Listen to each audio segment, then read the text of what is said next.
विजेचा धक्का लागून 3 वर्षात 955 जणांचा मृत्यू, सरकारी शिवजयंती तारखेनंच होणार, अजित पवारांचा निर्वाळा, मराठा आरक्षण प्रश्नी सरकारला निवेदन करण्याचे अध्यक्षांचे आदेश, व्यापारी वर्गाला जीएसटीबद्दल देण्यात येत असलेल्या अभय योजनेचे विधेयक सभागृहात मंजूर, मागासवर्गीयांचं शुल्क परत न करणाऱ्या महाविद्यालयांवर कारवाई करण्याची घोषणा, धानाच्या पिकासाठी शेतकऱ्यांना बोनस देणार नाही, अजित पवार यांची स्पष्टोक्ती आणि आयपीएल सामन्यांसाठी 50% क्षमतेनं प्रेक्षकांना परवानगी द्यावी, आशिष शेलार यांची मागणी. ही होती सोमवारच्या विधानसभा कामकाजाची वैशिष्ट्य. विधानसभेच्या सोमवारच्या कामकाजाची सुरुवात प्रश्नोत्तराच्या तासानं सकाळी 11 वाजता झाली. प्रश्नोत्तराच्या तासात मागासवर्गीय विद्यार्थ्यांच्या शुल्कमाफीचा प्रश्न भाजपा आमदार लक्ष्मण जगताप, राहुल कुल यांनी विचारला होता. राज्यातल्या मागासवर्गीय विद्यार्थ्यांकडून शैक्षणिक शुल्क आकारून महाडीबीटी पोर्टलद्वारे प्रलंबित मॅट्रिकोत्तर शिष्यवृत्ती मंजूर झाल्यानंतरही विद्यार्थ्यांना शैक्षणिक शुल्क परत न केलेल्या महाविद्यालयांवर प्रसंगी फौजदारी गुन्हे दाखल करण्याची कारवाई केली जाईल, असं मदत पुनर्वसन मंत्री विजय वडेट्टीवार यांनी सोमवारी विधानसभेत जाहीर केलं. महावितरणच्या वीज संच मांडणीवर विजेचा धक्का लागून एप्रिल 2019 ते फेब्रुवारी 2022 या कालावधीत झालेल्या 932 अपघातांमध्ये 955 नागरिकांना प्राण गमवावे लागले आहेत, अशी माहिती ऊर्जामंत्री डॉ. नितीन राऊत यांनी विधानसभेत सोमवारी दिली. नागपूर दक्षिण विधानसभा मतदारसंघाचे सदस्य मोहन मते यांनी विचारलेल्या तारांकित प्रश्नाला दिलेल्या लेखी उत्तरात राऊत यांनी ही माहिती दिली. विजेचा धक्का लागून मरण पावलेल्या नागरिकांपैकी 302 व्यक्तींच्या वारसांना भरपाई देण्यात आली आहे, असंही मंत्री राऊत यांनी यावेळी सांगितलं. तसंच 55 मृत व्यक्तींच्या वारसांना भरपाई देण्याची प्रक्रिया अंतिम टप्प्यात असून बाकीच्या मृत व्यक्तींच्या वारसांनी कागदपत्रांची पूर्तता केल्यानंतर त्यांना भरपाई दिली जाणार आहे, असं ते म्हणाले. प्रश्नोत्तराच्या तासानंतर शून्य प्रहरात भारतीय जनता पक्षाचे आमदार चंद्रकांत पाटील यांनी मराठा आरक्षणाचा विषय उपस्थित केला. त्यावर मराठा आरक्षण प्रश्नी राज्य सरकारनं विधानसभेत निवेदन करून भूमिका स्पष्ट करावी, असे निर्देश तालिका पीठासीन अधिकारी दीपक चव्हाण यांनी दिले. मराठी आरक्षण प्रश्नी राज्यसभा खासदार संभाजीराजे छत्रपती यांना राज्य सरकारनं दिलेल्या लेखी आश्वासनांची मुदत 15 मार्चला पूर्ण होऊनही त्यासंदर्भात काहीही कार्यवाही झाली नाही, अशी टीकाही पाटील यांनी यावेळी केली. सर्वोच्च न्यायालयात मराठा आरक्षण टिकू शकलं नसल्यानं त्यानंतर गठीत केलेल्या भोसले समितीच्या अहवालानुसार करण्यात आलेली कार्यवाही तसंच छत्रपती संभाजीराजे यांना राज्य सरकारनं दिलेल्या लेखी आश्वासनांबद्दल आजवर काय कारवाई झाली त्याची माहिती सरकारनं सभागृहात द्यावी, अशी मागणी पाटील यांनी केली. राज्य सरकार 19 फेब्रुवारीला तारखेनं शिवजयंती साजरी करतं, पण मुख्यमंत्री स्वतः शिवजयंती तिथीनं आज साजरी करत आहेत, याकडे भारतीय जनता पक्षाचे सदस्य सुधीर मुनगंटीवार यांनी लक्ष वेधलं. त्यावर उपमुख्यमंत्री अजित पवार यांनी उत्तर देताना हे स्पष्ट केलं की मुख्यमंत्री 19 फेब्रुवारीला सरकारी शिवजयंती साजरी करतात आणि आज ते शिवसेना प्रमुख या नात्यानं तिथीनुसार शिवजयंतीच्या कार्यक्रमांना उपस्थिती लागत आहेत. विधानसभेच्या आत प्रवेश करताना शिवरायांची तसबीर लावून अभिवादन करावं, ही मुनगंटीवार यांची मागणी फेटाळताना अजित पवार म्हणाले की या विषयावरून वाद उकरून काढला जाऊ नये. शिवाजी महाराज राज्यातल्या सर्व जनतेचं दैवत आहेत आणि विधानभवनाच्या आवारात असलेल्या सिंहासनारूढ शिवपुतळ्याला वंदन करून सदस्य आत येऊ शकतात. राज्यातील धान उत्पादकांसाठी आधारभूत किमतीपोटी थकीत असलेले 600 कोटी रुपये ताबडतोब देण्यात येतील, असं उपमुख्यमंत्री अजित पवार यांनी सोमवारी विधानसभेत सांगितलं. शिवसेनेचे नाईक यांनी भाताच्या उत्पादकांना बोनस देण्याचा प्रश्न उपस्थित केला. भाजपचे आमदार सुधीर मुनगंटीवार यांनी धान उत्पादकांचा प्रश्न उपस्थित केला. यावेळी त्यांनी लहान शेतकऱ्यांना सहाय्य करण्यासाठी धानाला बोनस द्यावा, अशी मागणी केली. त्यावर उत्तर देताना अर्थमंत्री अजित पवार यांनी स्पष्ट केलं की धान उत्पादकांना बोनस दिला जाणार नाही. यापूर्वी बोनस दिल्यानंतर ते पैसे शेतकऱ्यांऐवजी काही व्यापारी आणि मध्यस्थ दलाल यांच्या खिशात जात असल्याचं निदर्शनाला आलं आहे. त्यामुळे पीक पाणी अहवालावरून शेतकऱ्यांचं क्षेत्र लक्षात घेऊन त्यांना मदत मात्र केली जाईल, असं आश्वासनही पवार यांनी दिलं. राज्यात ई पीक पाहणी नोंदवण्यासाठी शेतकऱ्यांना दुसऱ्यांदा मुदतवाढ दिली गेली आहे. आता 31 मार्चपर्यंत पीक पाहणी नोंदवता येणार आहे. मात्र त्यानंतर पुन्हा मुदतवाढ दिली जाणार नाही, कारण बहुतेक भागात पिकांची कापणी चालू झाली आहे. नोंदणीत अडचण आली तर तलाठ्याशी संपर्क साधावा, असं प्रशासनानं आवाहन केलं आहे, अशी माहिती अजित पवार यांनी दिली. व्यापाऱ्यांसाठीच्या जीएसटी अभय योजनेचं विधेयक आज मंजूर झालं. राज्याच्या अर्थसंकल्पात जाहीर करण्यात आलेल्या वस्तू व सेवा कराच्या संदर्भातल्या अभय योजनेबद्दलचं विधेयक सोमवारी विधानसभेत मंजूर करण्यात आलं. वित्तमंत्री अजित पवार यांनी विधेयक विधानसभेत मांडलं. महाराष्ट्र कर, व्याज, शास्ती किंवा विलंब शुल्क यांच्या थकबाकीची तडजोड करण्याबाबतचं विधेयक 2022 नावाच्या या विधेयकाद्वारे कोरोना संकट काळात अडचणीत आलेल्या उद्योग व्यापार क्षेत्राला अडचणीतून बाहेर काढून उभारी देण्याचा प्रयत्न करण्यात आला आहे.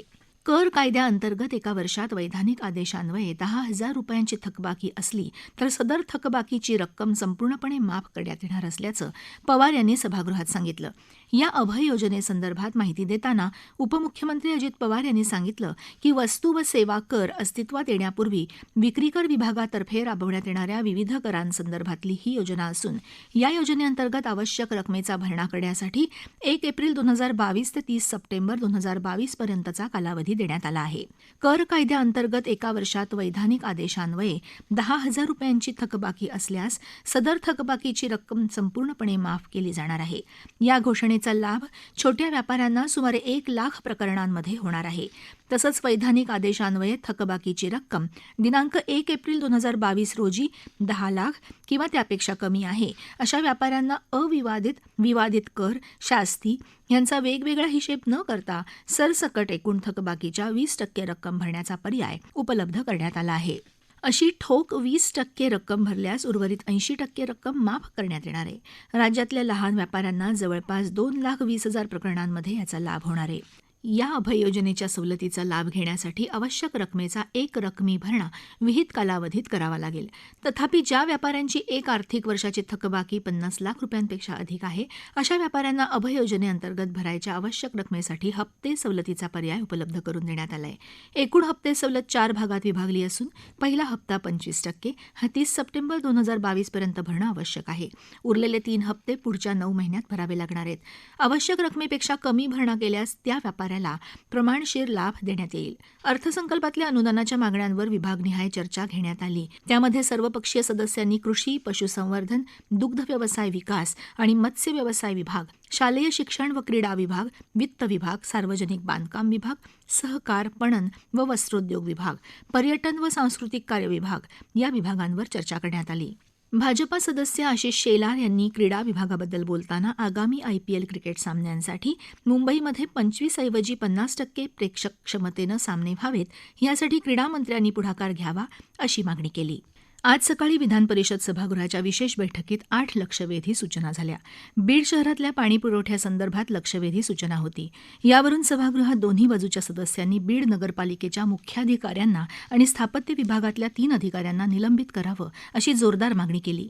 यावर नगरविकास राज्यमंत्री प्राजक्त तनपुरे यांनी 3 अधिकाऱ्यांना निलंबित करण्याची घोषणा केली.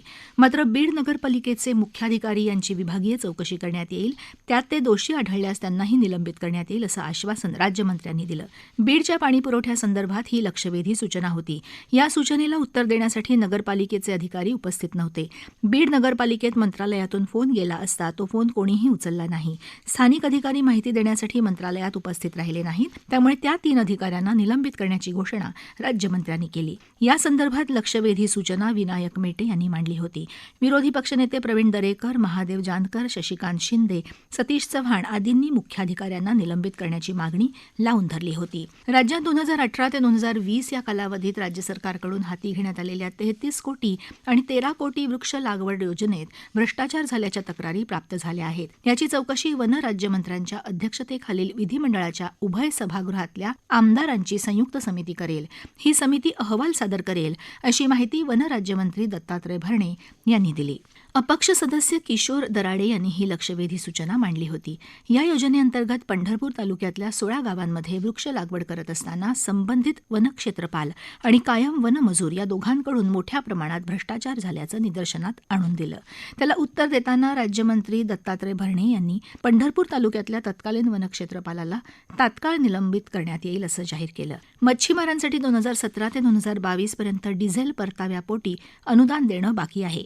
यातील 60 कोटी रुपये अनुदान वितरित करण्यात आलं असून उर्वरित 40 कोटी रुपये लवकरच दिले जातील असं मत्स्य व्यवसाय विकास मंत्री अस्लम शेख यांनी सांगितलं. धर्मादाय आयुक्तांकडे नोंदणी असलेल्या शैक्षणिक संस्थांना मालमत्ता करात सवलत देण्याबाबत सर्वोच्च न्यायालयानं स्पष्ट निर्णय दिला आहे. फी न आकारणाऱ्या संस्थांनाच मालमत्ता करात सवलत मिळते. या संदर्भात अन्य संस्थांबाबत निर्माण झालेल्या प्रश्नाबाबत सभापती रामराजे नाईक निंबाळकर यांच्या दालनात बैठक घेण्यात येईल, असं नगरविकास राज्यमंत्री प्राजक्त तनपुरे यांनी दिली. कृषी उद्योग महामंडळामार्फत राज्यातल्या शेतकऱ्यांना कृषी अवजार वाटपात कोट्यवधी रुपयांचा गैरव्यवहार झाल्याबाबत प्रश्नोत्तराच्या तासात राष्ट्रवादीचे आमदार अमोल मिटकरे यांनी प्रश्न विचारला होता.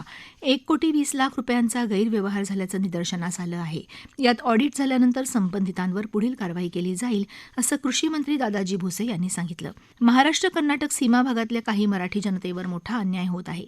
या संदर्भात सर्वोच्च न्यायालयात याचिका प्रलंबित आहे. त्यावर लवकर सुनावणी घेण्यात यावी, असा ठराव विधान परिषदेनं सहमत करून तो ठराव सर्वोच्च न्यायालयाकडे पाठवावा, अशी मागणी शिवसेनेचे दिवाकर रावते यांनी केली. तथापि असा ठराव न्यायालयाकडे पाठवता येतो का, याची तांत्रिक शहानिशा करून उद्या तसा ठराव मांडला जाईल, असं सभापती रामराजे नाईक निंबाळकर यांनी सांगितलं. या प्रश्नाला उत्तर देताना मराठी भाषा मंत्री सुभाष देसाई म्हणाले की याबाबत उच्चाधिकार समितीची बैठक घेण्यात येईल. या प्रश्नासाठी नगरविकास मंत्री एकनाथ शिंदे आणि अन्न व नागरी पुरवठा मंत्री छगन भुजबळ या 2 मंत्र्यांकडे हा विषय देण्यात आला आहे. सीमा भागातल्या मराठी भाषिकांना न्याय देण्यासाठी पंतप्रधान नरेंद्र मोदी यांना राज्यातल्या 48 खासदारांमार्फत पत्र देण्याचं ठरलं आहे. तथापि या पत्रावर भाजपच्या काही खासदारांनी अद्याप स्वाक्षरी केली नाही. त्यांना स्वाक्षरी करायला विरोधी पक्षनेत्यांनी सांगावं, असं देसाई म्हणाले. या ठरावाच्या तांत्रिक बाजूचा अभ्यास करण्यात येईल. नंतर हा ठराव उद्या आणू, असं सभापती म्हणाले. 14 लक्षवेधी सूचना, प्रश्नोत्तराच्या तासात 6 प्रश्न झाले.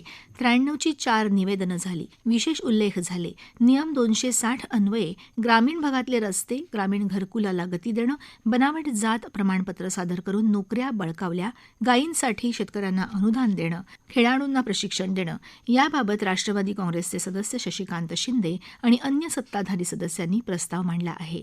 हे होतं आजच्या कामकाजाचं वैशिष्ट्य.